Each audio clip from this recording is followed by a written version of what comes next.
The tavern sat just 2 streets down from the guild hall, nestled between an apothecary and a blacksmith's shop.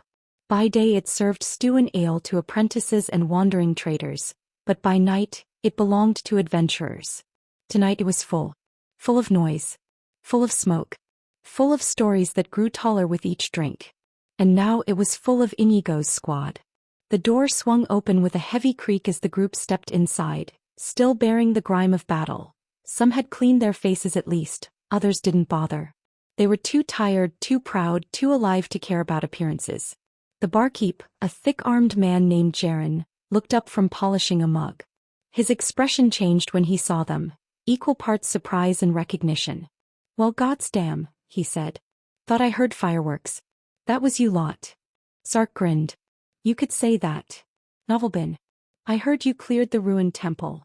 Jaren glanced toward the kitchen and shouted, "Rika, bring out the big trays." Lyra stepped forward and gave a sheepish wave. "Just something light." Jaren raised a brow. "Light? You people just murdered a herald." "They started it," Meryl muttered, settling into a bench near the hearth. Tables were pushed aside to give them space. Other adventurers scooted over without complaint. Some even raised their mugs in salute. Hal dropped into a chair with a satisfied groan. "My back's still sore from hauling Sark's big ass up the cliff." "Excuse you," Sark replied. "I climbed that cliff like a nimble mountain goat." Brenna snorted. "A goat with bricks strapped to its legs, maybe." Plates began arriving within minutes, heaping portions of roasted venison, buttered root vegetables, thick-cut bread and bowls of herbed stew. Jugs of ale followed, frothing at the brim. It smelled heavenly. Inigo took the head of the table out of habit, letting the others fan out to their usual spots. Lyra took the seat beside him and handed him a tankard. "Drink," she said simply. He did. The bitterness hit first, then the smooth, rich finish. It wasn't ration water or trail wine. It was real. Earned. The first few minutes passed in simple silence, everyone digging in.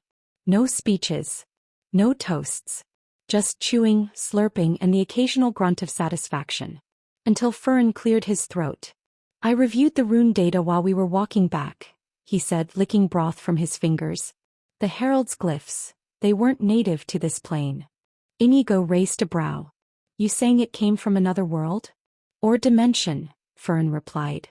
There was layering in the etchings, recursive designs that only occur in transplanar magic. Someone wanted that thing imprisoned. But also, ready. Lyra leaned forward. "Ready for what?" Fern hesitated. "Resurgence. Revival. Maybe even resurrection of that dead pantheon. The orb we recovered was only one node in a larger network. My guess. There are more shrines. More heralds." The table went quiet. Inigo set his mug down. "So we've only just started." Meryl stabbed her fork into a potato. "Sounds like job security." Brenna raised her mug. "To future nightmares." Everyone groaned, but they drank anyway. It was Hal who broke the mood. "You know, I didn't think it would work. The guns, I mean." All eyes shifted toward him. "I mean, sure, they're loud, powerful, flashy. But this world, it runs on mana. On elements. I always thought we were just pretending. Like kids with toys trying to play soldier." He looked at Inigo. "But we won." Inigo didn't smile. "We didn't just win. We adapted. That's what matters." Lyra nodded. "Old ways don't always fit new threats." Sark clanked his tankard against Inigo's. "You were right, boss. The drills, the formations, the gear. They saved our asses." "I'll drink to that," Hal added. More tankards met in the air. To the side, other adventurers leaned in, eavesdropping openly now. Some had already seen the aftermath at the guild, the posting of Inigo's squad's promotion to S rank. The rest would hear about it tomorrow. A younger adventurer from a nearby table leaned over. "Hey, sorry to interrupt. But was it true you shot it with some kind of launcher?" "Blew the herald into a wall." Inigo glanced sideways. "Yes. Twice. Didn't stop it." The young man blinked. "Twice." Lyra added, "Regeneration. The thing needed to be taken apart piece by piece." The adventurer sat back, stunned. His companion whispered, "Told you. Guns work." Another voice piped in. "Can anyone learn that stuff? The formations? The tactics?" Sark turned in his chair. Anyone can. Most don't. But we're thinking of offering lessons, Inigo said, loud enough for nearby tables to hear. Formations. Fire control. Proper reload cycles. More heads turned. Fern leaned over to Inigo and whispered, "You're starting a school now?" "Not a school," he murmured back. "A movement." "Gods help us," Brenna muttered with a grin. The door opened again and Jaren returned with a final tray. Meat smoked in spiced oil and honey-glazed bread slices. He plunked it down at the center. "On the house," he said. "You all earned it." "Thanks," Inigo said sincerely. The barkeep shrugged. "One condition." Everyone paused. "You come back alive next time too." There was a beat. Then Sark raised his mug again. "Now that's a toast." "To coming back alive," Lyra said, touching her mug to his. They drank. The night stretched on. More adventurers joined the circle. Some asked questions. What's a suppressive fire line? What's the best way to breach a cursed tomb with only 5 rifles? Is it true RPGs can kill a dragon? No idea, Inigo answered that one. But I'd like to try. There was laughter and talk in food. It didn't matter that they were sore or that the world was still filled with hidden horrors. For tonight they had each other. And something else too. Recognition. Respect. A new way of doing things had been born, and everyone could feel it. Lyra nudged Inigo after the 3rd refill. "So, speech time." He blinked. "Now." "Jaren said you'd give one," she lied. The barkeep waved from behind the bar, clearly not denying it. Inigo sighed, stood and raised his mug. "Novelbin." The room slowly quieted. "We went into that temple expecting ruins. We found hell. And we survived, not because of luck or divine blessing, but because we fought as one." He let the silence stretch. "I don't care if you use a bow, a blade or a bullet. What matters is that you train. You prepare. You cover your squad and they cover you. That's how you survive." He lifted the mug higher. "To adaptation. To victory," Sark called out. "To the new era," Fern added. They drank one final time. And when Inigo sat down, Lyra smiled. "Not bad. A little dramatic." "I'm tired," he muttered. "Leave me alone." She leaned her head on his shoulder. "Never." Later that night they left in pairs. Some stumbling, others walking straight but quiet. The city was calm, stars peeking out above the watchtowers. Tomorrow the work would resume. New recruits. New threats. New tactics. The sunlight poured into the safe house windows far too early for comfort. Inigo groaned as he rubbed his eyes and sat up from the bedroll he barely remembered collapsing into. His muscles ached from the temple fight 2 days ago. His head throbbed slightly from last night's tavern revelry. But even so, there was something refreshing about waking up with a title like S-rank adventurer behind his name. Lyra entered the room carrying a wrapped breakfast roll and a mug of steaming tea. "Morning, Captain," she teased, setting both beside him. "Thought I'd see you sleeping till noon." "Didn't want to give Thorn the satisfaction of dragging me out of bed," Inigo muttered, accepting the mug gratefully. "Thanks." She sat across from him, bow resting against her shoulder. "He left a message this morning. There's another assignment. Official request." Inigo arched an eyebrow. "Already?" "Apparently there's trouble in Blackwater Pass. Missing convoys, livestock vanishing, merchant wagons overturned with no survivors. The usual signs." He sipped the tea. "Bandits." "That's what the locals assumed. But they sent a recon team last week. Only found a crater full of melted iron." Inigo froze mid-sip. "Come again." "Not scorched. Melted. Like it had been hit with liquid fire. The road was gone. Half the forest too." He set the mug down and stood suddenly wide awake. "Get the squad. We're leaving by noon." The Blackwater Pass lay nestled between 2 towering ridgelines west of Caldris, a trade artery that linked the city to the remote mountain villages and ore-rich mining towns. For years the route had been stable. Guard patrols, guild outposts, and regular merchant traffic made it one of the safer corridors. Until last week. Sark leaned out the JLTV's passenger side window as they approached the first checkpoint, chewing on a strip of dried meat. "Place looks abandoned," he muttered. Fern nodded from the rear. "No mage wards active. The glyph posts are dark." Eyes up, Inigo ordered, one hand on the wheel. This isn't just another highway patrol. The second JLTV, driven by Hal, trailed close behind. Lyra stood in the top hatch, scanning the tree through her scope. 30 minutes later they found the crater. It was exactly as described. The road ended abruptly in a twisted mess of melted stone and slag. A deep depression in the earth spread outward like a massive impact site. Whatever happened here had left no clear signs. No scorch marks from magic, no mana residue. This heat. Pure, unnatural heat. Meryl crouched and examined the edge with her gloved fingers. This isn't fire magic. Not even a dragon's breath would liquefy the stone like this.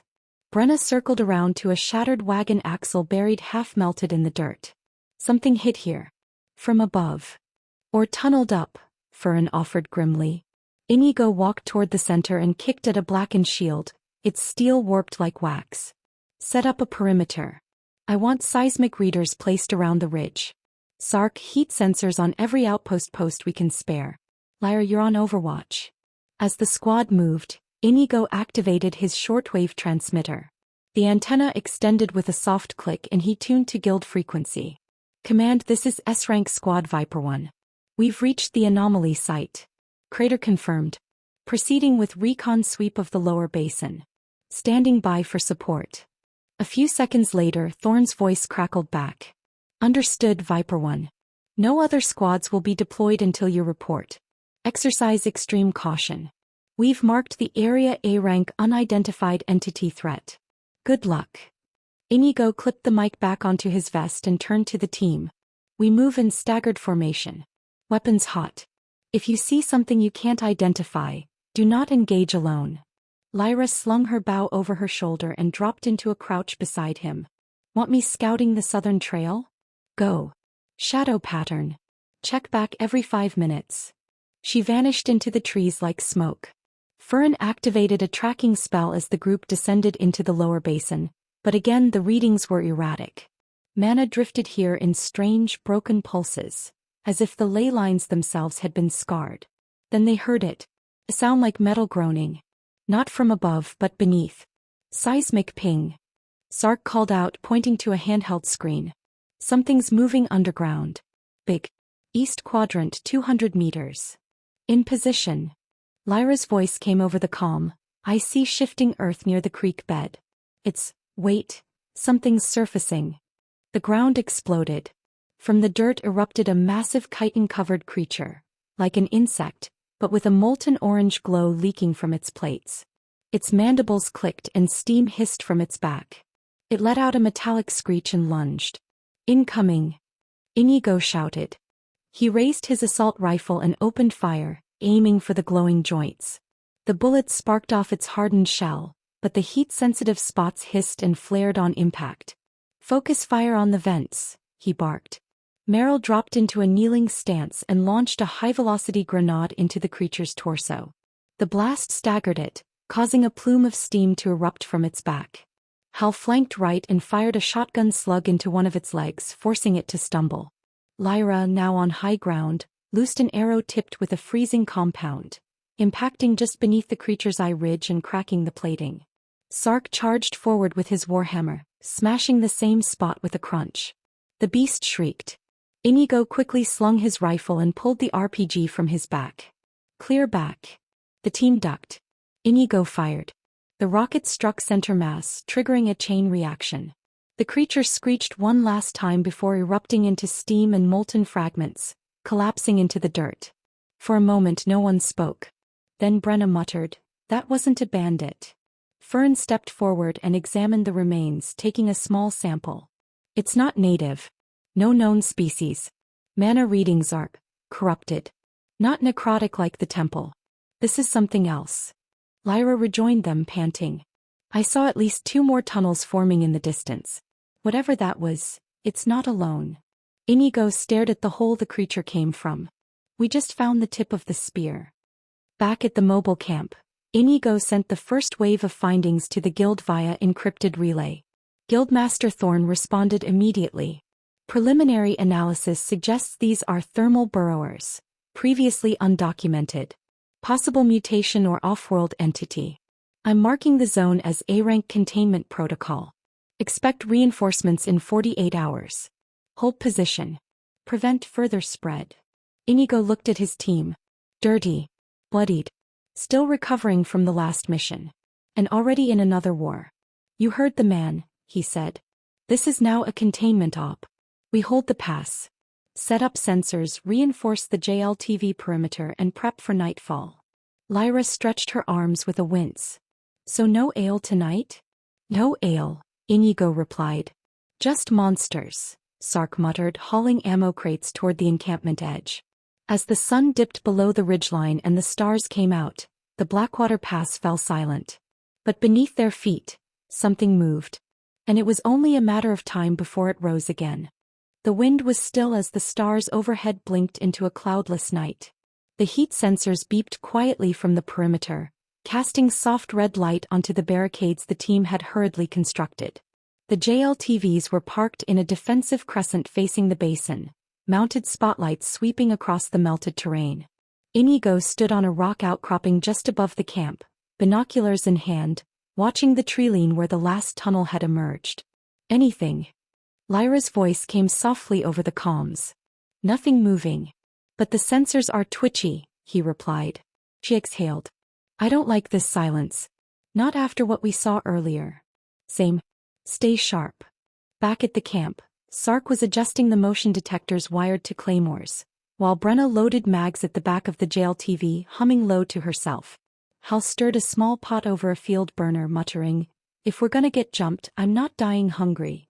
Fern sat beside him, flipping through his enchanted notepad, pages covered in rune symbols and elemental profiles. This environment's unstable, he muttered. It's not just that the creatures are foreign. The land itself, ley lines, soil composition, it's being warped. Warped how? Brenna asked. Warped like something is trying to shape it. Like colonization. Inigo returned to camp at that moment, catching the tail end of the discussion. You think these burrowers are part of something larger? Fern looked up grimly. I think they're just the beginning. Before Inigo could reply, a sharp ping echoed from the northern seismic detector. Sark snapped to attention. Movement. North slope. 400 meters. The team jumped into position. Inigo slid behind the mounted M240 on the JLTV and adjusted the scope. Lyra, can you get a visual? Working on it, her voice came. High ground's clear, wait. I see movement. Confirmed. One large, same signature as the previous one. Two smaller entities following behind. Inigo frowned. Smaller? Juveniles. Possibly. They're fast. Heading straight for us. Meryl, prep a launcher. Sark, get the second M240 up. Fern, I want anti-burrow wards cast around the vehicles. Double layer. They moved like a well-oiled machine, boots crunching softly over gravel as they prepared for contact. A low tremor began to ripple beneath them, subtle but rising. The same telltale vibration as before. Brenna readied her shotgun, eyes sharp. Here we go again. Moments later, the ground erupted 20 meters from the front barricade. The larger creature burst forth in a hiss of molten vapor, chitinous armor glowing red-hot in places. This one was even more massive than the first. Longer, bulkier, its mandibles sharper. Behind it, two smaller versions emerged, each about the size of a horse, skittering and shrieking in high-pitched tones. Incoming! Inigo shouted. The heavy machine gun roared to life, spitting a stream of 7.62mm rounds that sparked off the lead creature's armor. Sark opened up from the second mount, walking fire across one of the juveniles. Meryl lobbed a fragmentation grenade that burst midair, showering the beasts in shrapnel. Lyra, perched on a bluff, drew back an arrow tipped with a new alchemical explosive, a mix of frost and concussive reagents. She loosed. It struck the adult square in the upper thorax, detonating with a muffled whomp. Frost spidered across the plate, slowing its advance. Now Brenna. Inigo called. She rolled forward and fired point-blank at the frost-covered plate. The slug shattered the armor, exposing molten flesh beneath. Meryl stepped up with a grenade launcher and fired again. The creature roared, buckled, and finally fell. But the juveniles were already closing in. Get those bastards off the JLTV. Hal shouted, blasting one off the vehicle's side with a mag dump from his P90. The second juvenile leapt onto Sark's position. He tackled it backward, smashing his warhammer into its side. The blow cracked carapace and sent the thing flailing. Furin completed a glyph and slammed his palm to the ground. An arcing rune barrier erupted in a semicircle, trapping both juveniles inside. They're contained, briefly. Inigo didn't waste the moment. He grabbed his RPG, took aim through the shimmer of the barrier and fired. The blast detonated dead center between the creatures. One disintegrated instantly. The other was flung against the barrier, broken and twitching. Silence fell again, except for the sizzling of flesh and the low moan of wind over the pass. Inigo lowered the launcher. Status. One juvenile still twitching, Brenna called, cocking her shotgun. Let's not take chances, Inigo said. Bang. It stopped twitching. Sark wiped blood from his face. Second wave already. They're testing us. Lyra returned to camp, breathing heavily. I saw more movement further north. 2 separate tunnel mouths. They're digging in. Establishing a network. Fern looked pale. That confirms it. This isn't random. This is territorial expansion. Inigo nodded. Then we're drawing the front line here. Morning broke like a blade through smoke. The team barely slept, taking shifts through the night. More tremors had come, but no surface activity. It was only a matter of time. Inigo stared at the reinforced edge of the camp. A few mana lanterns still flickered. Spent casings littered the perimeter. Thorn's voice came through the radio. Update received. Guild forces are en route with heavy ordnance. ETA, 16 hours. You are to maintain perimeter integrity and collect as much biological data as possible. Understood, Inigo replied. We'll hold. He turned to the squad. All right. We need to go deeper. If they're building tunnels, we need to map them. Sark, Brenna and I will lead the recon. Furin, set up ward anchors along the edge. Meryl, Hal, secure the JLTVs and prep fallback positions. Lyra, you're with us for Overwatch. Going underground? She asked, not thrilled.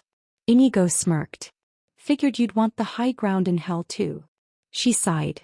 You know me too well. The tunnels were worse than expected. They were slick with condensation, their walls scorched and half-melted. The smell was sulfur and decay. Inigo's boots squelched with every step, rifle raised, flashlight cutting through the gloom. They marked the walls as they went, spray paint and glowing rune tags. I'm picking up low-level mana fluctuations, Furin's voice crackled over radio. There's a pulse, something generating consistent heat below you. They reached a cavern opening 30 meters down. Inside they found an egg. Massive. Pulsing. Hissing steam from its seams. Inigo, Sark said slowly. That looks like a nest. Brenna scanned the chamber. Multiple heat signatures. They're dormant. For now. We tag the location, set charges and pull out. Thorn needs this on record. Lyra climbed to a rocky perch above. Wait. Something's waking up. The egg shifted. Then cracked. A high-pitched scream tore through the chamber as a creature unlike the others emerged. Sleeker, sharper, its plates dark obsidian with glowing red veins. It stared at them. And charged. Move. They ran. The tunnel shook behind them as the thing gave chase. Inigo tossed a flashbang behind his shoulder, blinding the creature just long enough for Sark to lob a proximity mine. The explosion collapsed part of the tunnel, but it kept coming. Brenna skidded to a stop and turned. Inigo. Now. He yanked the last RPG off his pack, spun and fired. It caught the creature in the throat mid-leap. The impact threw it into the cavern wall with a howl. Silence followed. This time it held. The squad didn't wait to check.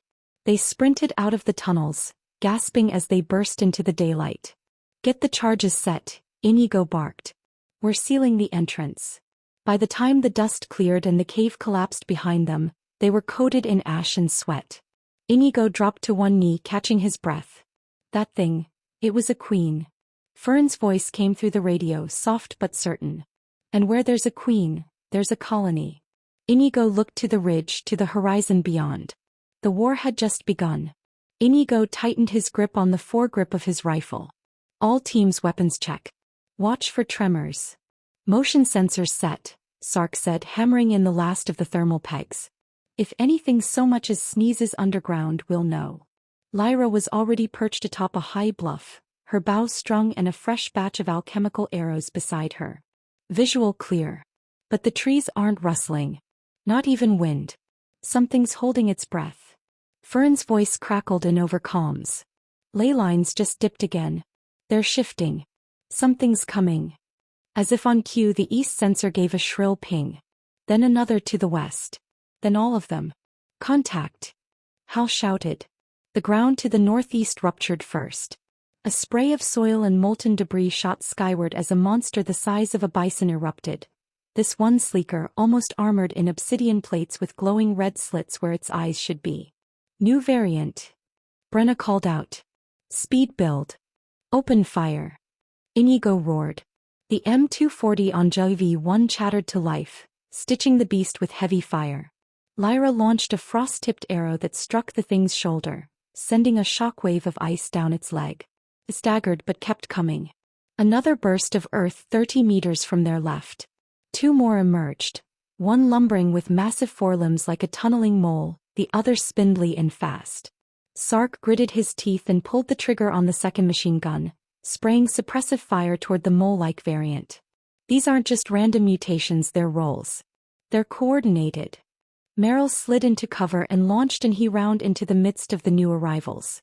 The explosion rocked the basin, throwing chunks of molten dirt skyward, but the mole monster shielded the others with its forearms. They're adapting to our weapons, she said, reloading. Inigo ducked behind a barricade as the obsidian-shelled creature closed the gap. He popped up and fired a controlled burst into its exposed flank, watching the glowing veins flicker. Fern, I need a rupture glyph. Detonate beneath it. Casting. Fern shouted, already inscribing a symbol into the ground. He slammed his palm down. Now. A shockwave cracked through the dirt beneath the creature. The glyph burst with light, and the obsidian monster was flung backward, its underbelly torn open in a gush of red-hot ichor. Confirmed kill, Lyra reported. But it didn't slow the others. The mole type slammed into the outer barricade, sending one JLTV rocking. Hal jumped onto the roof and unloaded his P90 down into its exposed back. The rounds chipped armor but didn't stop it. Brenna now. She dashed forward and fired both barrels of her shotgun into one of its rear joints. The beast stumbled and Sark leapt in with his warhammer, driving the spike end into its neck. The blow landed true with a sickening crack. But the spindly creature had flanked them. It leapt with horrifying agility, landing on the roof of the second JLTV and ripping at the turret. Merrill turned too late, but Lyra didn't. From her perch, she let loose an arrow that exploded on contact, dousing the monster in a bright flash of concussive light. It screeched and dropped, limbs flailing as it tried to crawl. Inigo didn't hesitate. He pulled his sidearm and fired twice into the center of its skull. Silence again, but not for long. A low rumble came from the ridgeline. And then they saw it. A creature the size of a siege engine crested the hill. Covered in cracked black armor, its head a jagged wedge of bone and glowing veins, steam venting from its shoulders. It moved like a living tank, slower than the others, but far more dangerous. That's not just a variant, Fern said, eyes wide. That's a frontline unit. Call it the Juggernaut, Inigo muttered. We need every launcher we've got. Merrill and Inigo both raised their RPGs. Targeting center mass, she said.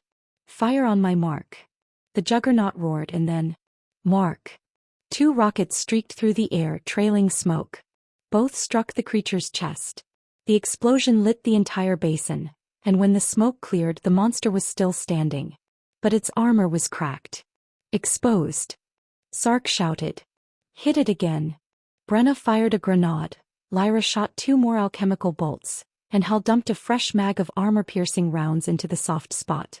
Finally, the creature groaned and dropped to its knees. Inigo ran forward, launcher still hot, and fired the last RPG directly into its mouth. The beast exploded in a flash of fire and bone. Only a few seconds passed before the next tremor hit. They're not stopping, Fern warned. This is an assault wave.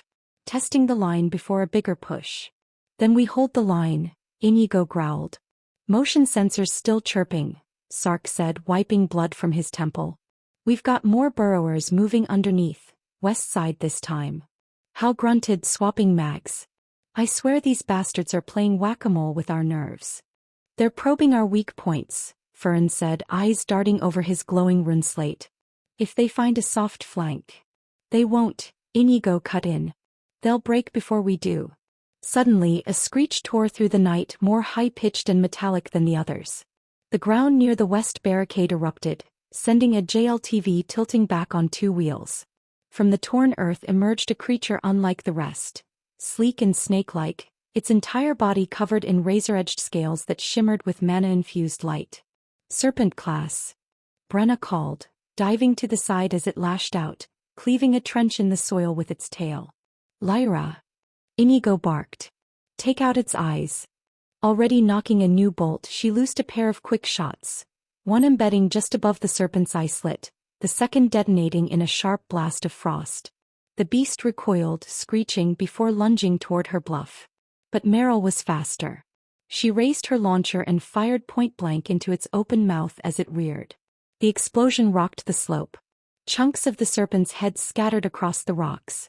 Downed. Lyra shouted, panting. Contact rear. Sark yelled suddenly. Two smaller quadruped types had flanked behind the collapsed barricade, moving low to the ground, their movements erratic, twisting like broken marionettes. Fern turned and planted his staff with force. A blast of radiant light pulsed outward, halting the monster's mid-lunge. Wards holding, briefly. Hal, perched on the JLTV turret, opened fire with his LMG, sweeping from side to side as tracer rounds tore into both creatures, shredding limbs and cracking exoskeleton. One collapsed. The other kept crawling, until Brenna drove her combat blade through its skull. They paused. Silence. Only the quiet hum of sensors and the crackling of fire remained. They're falling back, Lyra murmured. For now, Inigo said grimly. The team regrouped, bloodied, breathing hard. But still standing. Dust and rubble chased them down the tunnel as the earth groaned beneath their feet. Inigo, fall back now. Fern yelled over comms, his staff glowing as he held the collapsing entrance open with a shimmering barrier. Sark hurled a fragmentation grenade behind them to cover their retreat, the blast echoing through the dark like a thunderclap. The walls trembled. Meryl skidded on the loose gravel and fired a high-explosive round from her launcher into a pursuing crawler that had slipped through the barricade. The explosion turned the monster into mist. Clear, she called out, panting. They sprinted forward. The course close. Brenna shouted, pulling ahead with her shotgun raised. Every step toward the deeper chamber was hotter. The walls sweated steam. The air shimmered with mana distortion. They were entering the nest. Thermal readings peaking, Hal said, glancing at his wrist module. We're at the heart. They rounded a final bend and there it was. A cavern wider than any they'd seen yet, its walls covered in glowing red sacs and twitching tendrils.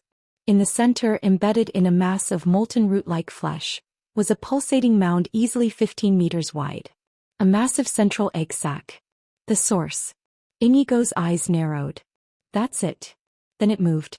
Tendrils withdrew from the floor with a wet hiss and the mound began to rise. Sloughing off steam and mucus, a towering form unfurled, half insect, half reptile, its chest pulsing with eggs, its limbs lined with jagged claws. Its eyes glowed like coals. The brood mother, Fern whispered. Light it up. Inigo roared. Brenna fired first. Her slug smashed into the beast's side, but it hardly flinched. Hal opened with suppressive fire, and Lyra loosed 2 alchemical bolts into its shoulders. One frost, one shock. The combined effect staggered it for just a second. Then it screamed. The brood mother lunged, swiping at them with a claw the size of a tower shield. Sark rolled under the blow and slammed his warhammer into its ankle joint. It cracked, but the creature retaliated with a backhanded swipe that sent him flying into a wall. Sark's down. Meryl shouted. I've got him. Fern dashed over, casting a warding dome over the dazed warrior. Lyra fired again, this time a concussive arrow aimed at the broodmother's exposed lower jaw. It detonated, snapping the mandible out of joint. Inigo. I see a weak spot, she shouted. Where? Under the carapace, glowing seam above the hind legs. Copy. Inigo switched to his M4, toggling to high-velocity rounds. He ducked low, sprinted through cover and slid under a falling chunk of ceiling. He fired in tight, rapid bursts at the exposed seam. The broodmother shrieked and stumbled but didn't fall. Dozens of smaller spawn began pouring out from ruptured pods on the wall, skittering insectoids the size of wolves, chittering with rage. "Hold the line!" Brenna screamed, planting her feet and blasting the first wave with buckshot. Meryl's grenade launcher barked, each round turning clusters of spawn into sludge. "We're getting overrun." "Not yet, we're not." Hal activated the JLTV's remote turret, sending .50 cal fire down the tunnel mouth, buying the team breathing space. Furin stood tall, golden light surging from his staff. Sanctum Ardentia. A surge of radiant magic pulsed out, shielding the team in a dome that deflected the incoming swarm. 20 seconds, that's all I can hold. Make them count. Inigo yelled. Lyra reached into her satchel and pulled out a final arrow, its tip black and pulsing. Experimental. No promises. Do it. She closed her eyes, focused and fired. The arrow struck the exposed core near the broodmother's spine. For a heartbeat everything went still. Then it detonated in a brilliant cascade of crimson and violet flame, imploding the creature's lower body and vaporizing nearby spawn. The broodmother screamed. Its remaining limbs thrashed wildly. One claw struck the cavern wall, triggering a massive collapse. "Now, hit it with everything!" Inigo roared. Sark, barely recovered, limped back into the fight and hurled a thermite charge onto the creature's neck. Meryl fired her last round into the chest. Brenna pumped 2 more slugs into the core. Inigo took aim with his sidearm, one last shot and fired into its eye. The broodmother buckled and finally fell. The entire chamber shook. "Get clear!"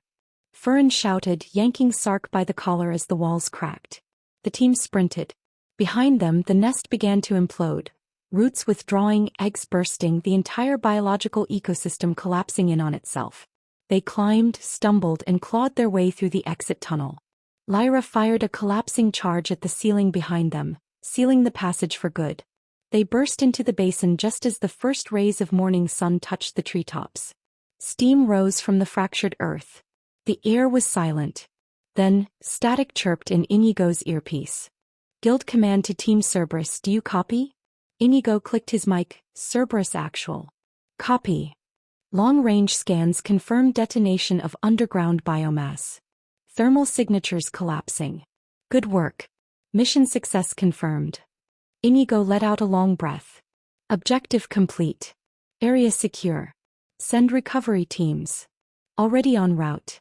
You've earned your pay." He turned to his squad, bruised, burnt, bloodied but standing. "We did it," Lyra murmured.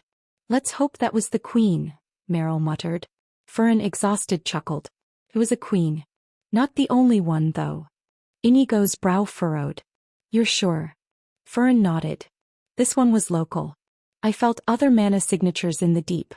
Dormant. For now." Silence fell again. The silence stretched. Birds chirped in the canopy above, as if nature itself was cautiously reclaiming the scorched ground. Steam hissed from the cracks in the earth. Inigo crouched beside a fractured egg sac, now empty and charred black. He looked up at the team. "We hurt them." "Yeah," Brenna muttered, reloading slowly. "But not all of them." Sark wiped blood from his brow. "Then we rest. Reload. And when the next one rises, we send it back to hell." Lyra leaned on her bow, eyes scanning the horizon. "We need to warn the guild. If there are more nests like this, we'll burn them too," Meryl said flatly. Inigo stood facing the jungle. The dawn was breaking, but it brought no comfort. Just questions. "How deep does it go?" he whispered. Furin's voice was quiet. "Far deeper than we're ready for." And somewhere beneath their feet, something ancient shifted in the dark, still slumbering. The return journey to Elandra was a quiet one. The team rode back in the JLTV, the vehicle creaking with every bump on the forest road, its armored hull now scorched and dented. The air inside was heavy, not from tension but from exhaustion. The kind that burrowed deep into the bones and made every breath feel like a weight. No one spoke for the first few hours. Even Lyra, who usually hummed softly or plucked idle tunes on her string bow, leaned back with her eyes closed. Her quiver was half empty, fingers wrapped in stained bandages. Meryl sat at the rear, launcher across her lap, helmet off, her short hair matted with sweat and soot. Brenna kept cleaning her shotgun out of habit, though she had long since reassembled it perfectly.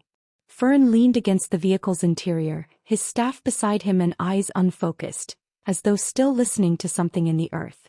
And Inigo drove. Hands on the wheel, eyes scanning the road. His mind wasn't on the terrain but back in that nest. The broodmother's screech, the heat, the final explosion. He could still feel the tremors in his ribs. "We should stop for water soon," Hal murmured from the passenger seat, breaking the silence. Inigo gave a single nod. They pulled up at a spring just before the forest thinned into the grasslands. One by one the team dismounted. They washed their faces in the cold water, drank deeply and sat without speaking. Only the sound of bird song and trickling water filled the grove. It was Brenna who finally broke the quiet. "We made it back." "Barely," Sark replied, wiping a cut on his forearm.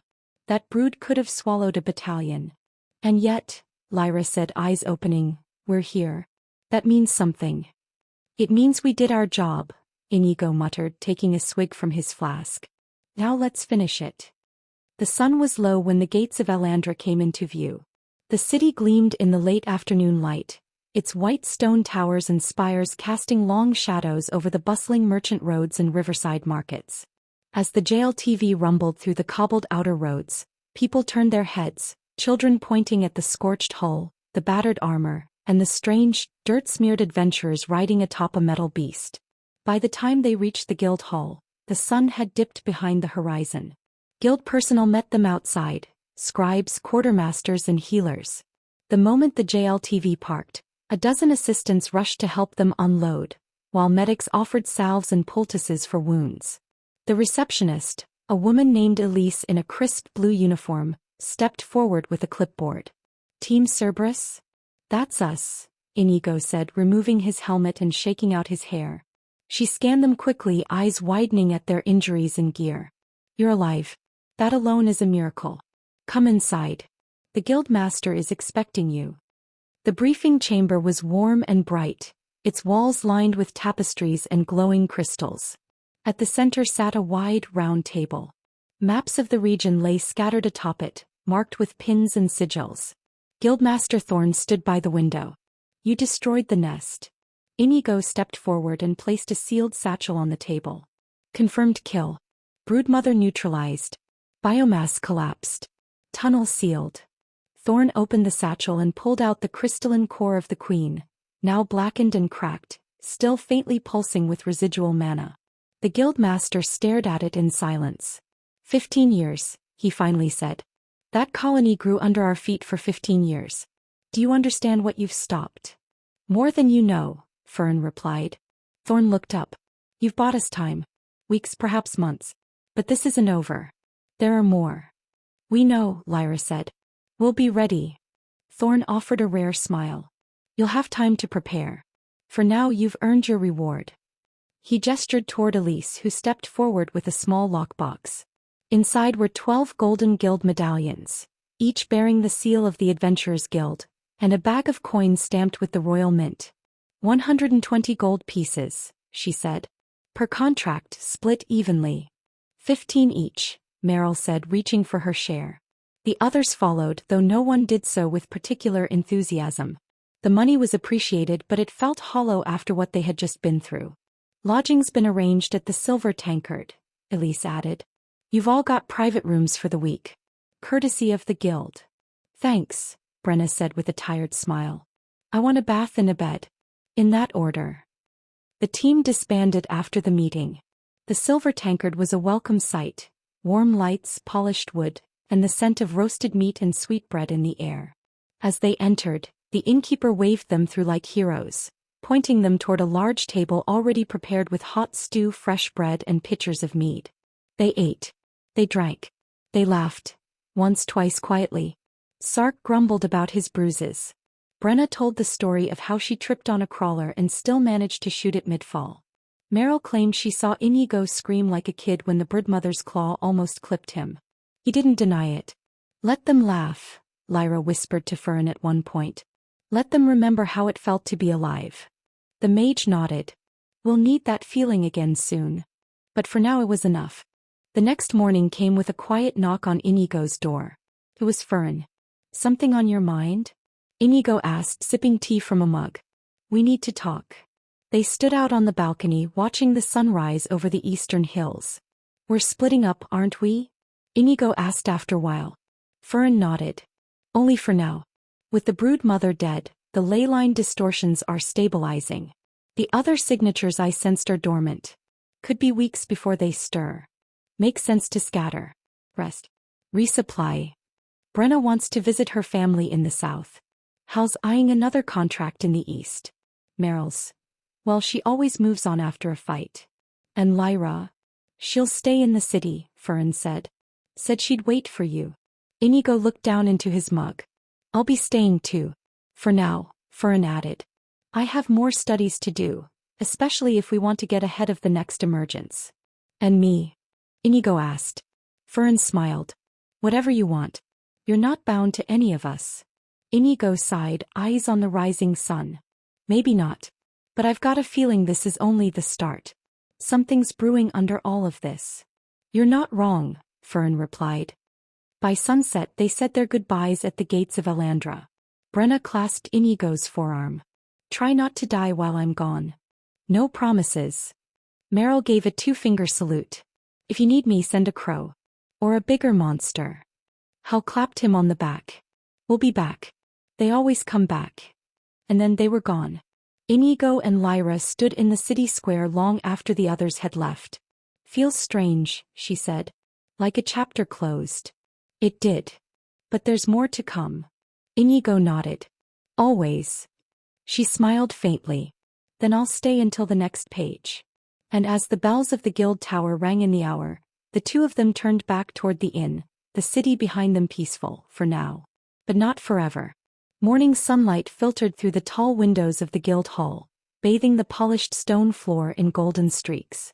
The scent of parchment, ink and warm tea hung faintly in the air. Inigo and Lyra stood quietly outside Guildmaster Thorn's office, the ornate double doors before them bearing the silver-etched sigil of the Adventurers Guild. A sword, a scroll and a rising sun. A clerk emerged from within, nodded once and held the door open. Guildmaster Thorn will see you now. Inigo and Lyra entered. Thorn was already standing by the map table at the far end of the chamber, his back turned, hands clasped behind him. His cloak, embroidered with thread of gold, hung neatly across his shoulders.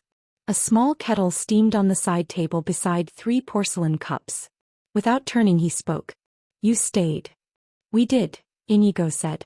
Thorn turned and gave them a curt nod, his gray eyes sharp as ever. We've parted ways for now, Lyra said gently. Not out of bitterness, Inigo added.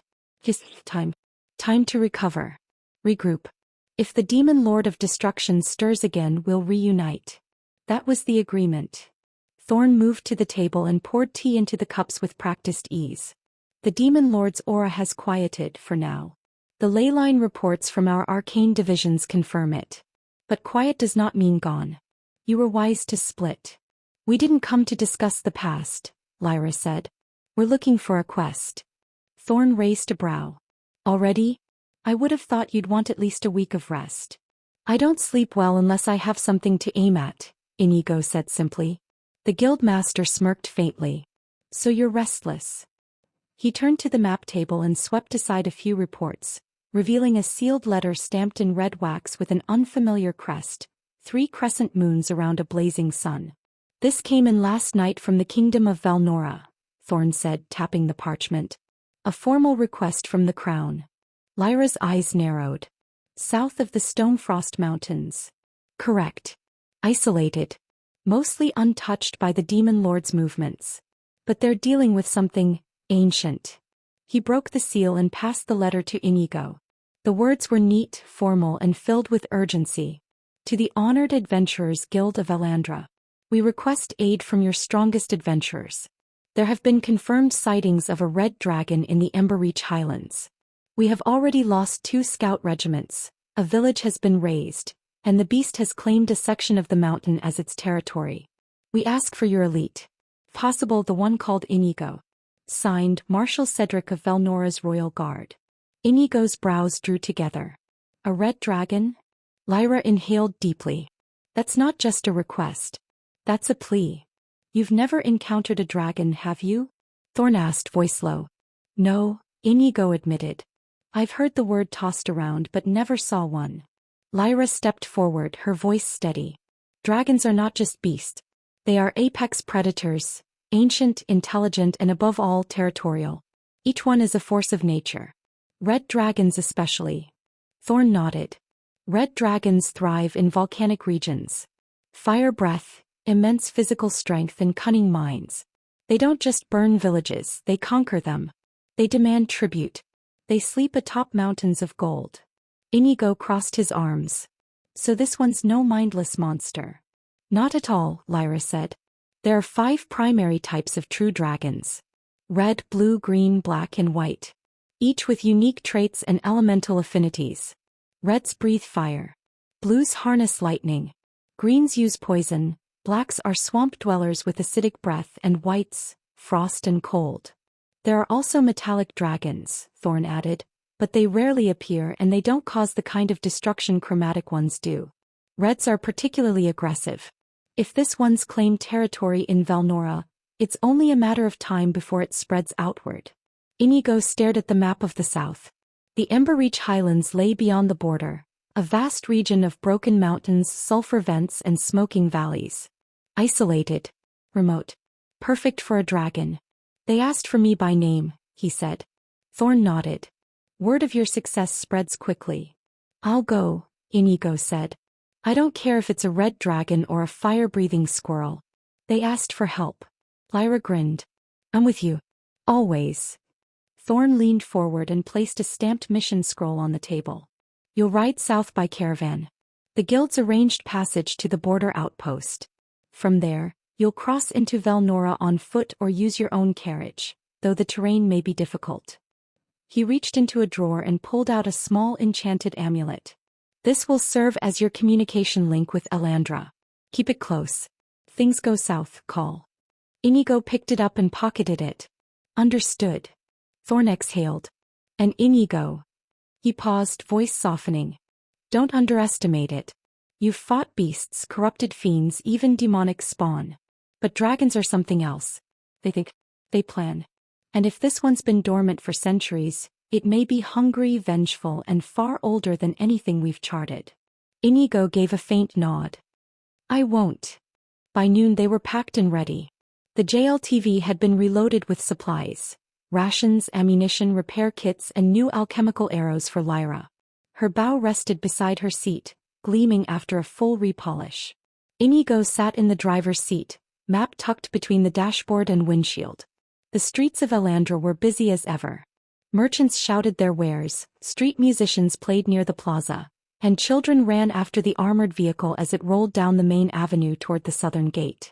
Lyra leaned her head against the glass. I've never been to Velnora before. You nervous? A little. I've read about dragons since I was a child. But this feels real now. Inigo adjusted the mirrors inside. It always feels real when someone burns. They passed through the city gates, saluting the guards on duty. One of them, a young elven recruit, raised a fist to his chest. Good luck out there, he called. Lyra smiled. They'll need more than luck if that dragon spreads. They traveled south through the riverlands, the golden plains giving way to rocky foothills and the first hints of the mountain range beyond. A caravan of guild wagons rode alongside them for part of the way before veering east toward a separate outpost. As they ascended higher, the air grew drier, laced with smoke and sulfur. On the 4th day they reached the border watchtower. It was a stone bastion built atop a ridge, manned by a mix of Velnoran soldiers and guild scouts. One officer, a grizzled knight with a half-burned cloak, met them at the gate. You're Inigo? He asked, eyeing the JLTV. Yeah. You brought the metal beast they mentioned. Good. He extended a gloved hand. Marshal Cedric. Welcome to the frontier. Inigo shook it firmly. Show us where the dragon sleeps. Marshal Cedric's face was grave. If only we knew. But we've got smoke trails. And bones. You'll see. Inigo and Lyra exchanged a look. Built into the dark slate of the Emberreach Highlands, The frontier town bore the marks of resilience. Stone walls reinforced with black iron, homes sunken partially into the hills, and smoke trailing from chimneys like nervous breath. Soldiers patrolled the outer streets, their armor charred from ash winds and patched from skirmishes with beasts displaced by the dragon's presence. Inigo and Lyra followed Marshal Cedric through the stone-paved main road, passing blacksmiths, bakers, and wary civilians who threw them sidelong glances. Behind them, the JLTV idled near the barracks, still drawing attention from wide-eyed children and old men alike. "The town holds up better than I expected," Inigo murmured. Cedric gave a low grunt. "We've had years to prepare. Our ancestors built Ironmark as a fire-hardened settlement. If dragons came, we were told to last until help arrived." Lyra ran her hand along the edge of a merchant's wooden cart, pausing as she spotted a hand-painted mural, depicting a titanic red dragon looming over a mountain, villagers offering tribute at its feet. "You depict them as gods," she remarked. "Or devils," Cedric replied. "Depends who's telling the story. That one was painted after the last attack about a century ago. We haven't had one in living memory until now." A child peeked at them from behind a stone pillar. His mother pulled him back quickly and whispered something that made him look toward the horizon with wide, fearful eyes. Inigo caught the glance. "They know something's coming." "They can feel it," Cedric said. "Everyone does. But we pretend. We trade, we build, we pray because fear is slow poison. If you let it seep too deep, it rots the spine." They crossed a small plaza where a trio of traveling bards were playing soft music on flutes and drums. Their notes barely carried over the hum of the forge nearby, where apprentices hammered at shields and pole arms with near-frantic speed. "Preparing for war?" Lyra asked.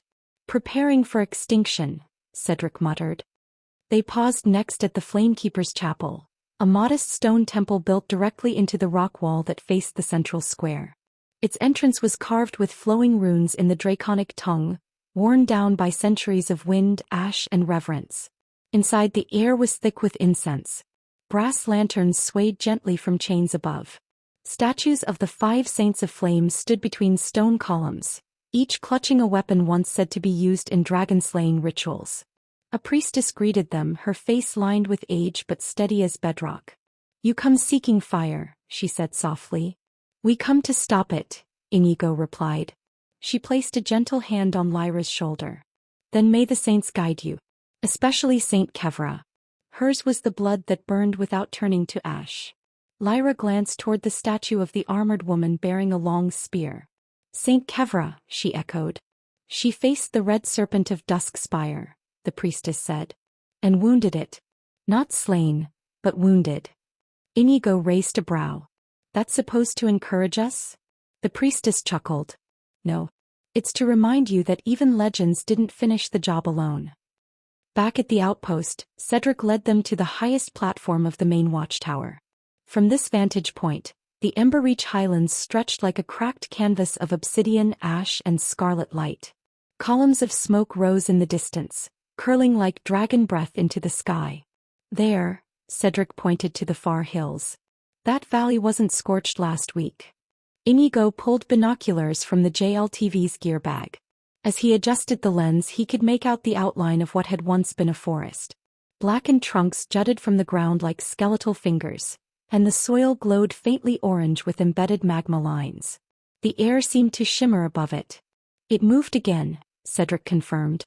"It doesn't nest long. Red dragons are never idle. They shift territory, test borders. We've lost scouts to heatstroke just trying to approach." "No visual on the dragon itself?" Lyra asked. "None. We only find the aftermath." She nodded slowly.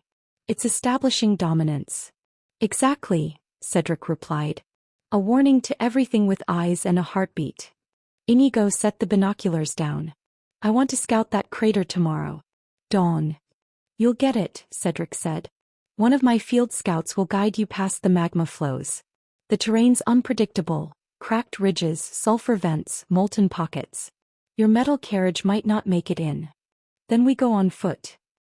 That evening, the Flame Hearth Hall buzzed with low conversation and clinking mugs.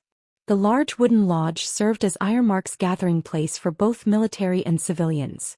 Dozens of townsfolk filled the tables, sharing hot stew bread and thick mead brewed with mountain honey.